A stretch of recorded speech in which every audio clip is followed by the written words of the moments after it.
Hello friends, आशा करछि आपण माने समस्ते बहुत भले थिबे।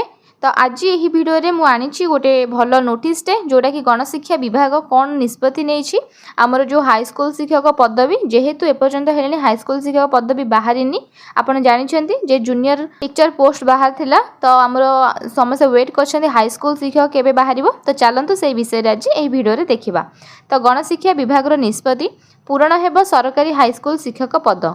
तो आमर राज्यर हाईस्कल मानक पूरण हेब शिक्षक पदवी विद्यालय और गणशिक्षा विभाग में नियुक्ति हेबे हाईस्कल शिक्षक। एथिपाई विभाग पक्षर प्रक्रिया आरंभ होईछि। जिला शिक्षा अधिकारी डीओ मानकु स्कूल मानक खाली थिबा शिक्षक पदवी संक्रांत रे माध्यमिक शिक्षा निर्देशकों को रिपोर्ट देबाको कुहा जायछि। नियुक्ति प्रक्रिया दायित्व ओडिशा स्टाफ सिलेक्शन कमिशन माने OSSC को दिया जायछि। नियुक्तिर 2 वर्ष जाए शिक्षकों को प्रोबेशन पीरियड रे रखाजिबो पर सेमानक योग्यता देखि नियमित कराजिबो। ए नै विद्यालय और गणशिक्षा विभाग पक्षरु संकल्प पत्र रिजोल्यूशन प्रकाश पाइछि।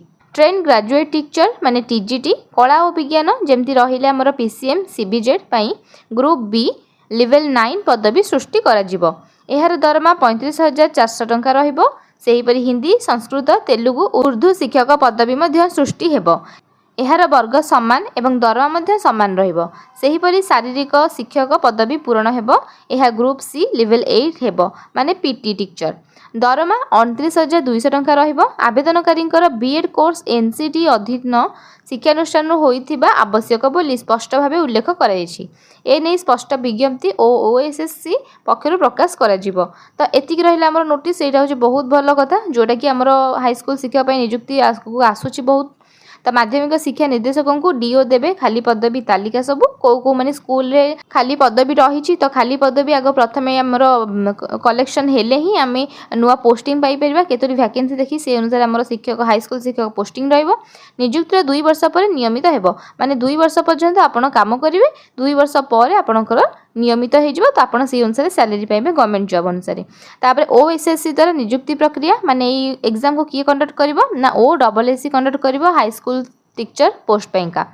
तो एतिक रहिला आज वीडियो। तो यहाँ हूँ बहुत इंपोर्टेंट आ खुशी खबर कथा भल कथा जे हाई स्कूल शिक्षक पदवी जिते जल्दी आसीबो बहुत भल कारण बहुत आशायी स्टूडेंट्स माने वेट करके अच्छी हाई स्कूल शिक्षक पदवी पैंका। तो एतिक थिला आज वीडियो। जदि एही भली अपडेट्स पाइबा पई चाहुछंती मो वीडियो रु तो आपण मो सहित जोड़ी की रुहंतु चैनल टी सब्सक्राइब करनियंतु। तो एही भली भाबरे मो आपनकु बहुत भल भल इन्फॉर्मेशन आपनकु देई चलथिबी। तो जदि वीडियो भल लागिथिबो जदि हमर वीडियो आपनकु इन्फॉर्मेटिव लागिथिबो ताले चैनल टी सब्सक्राइब करनियंतु। Thank you.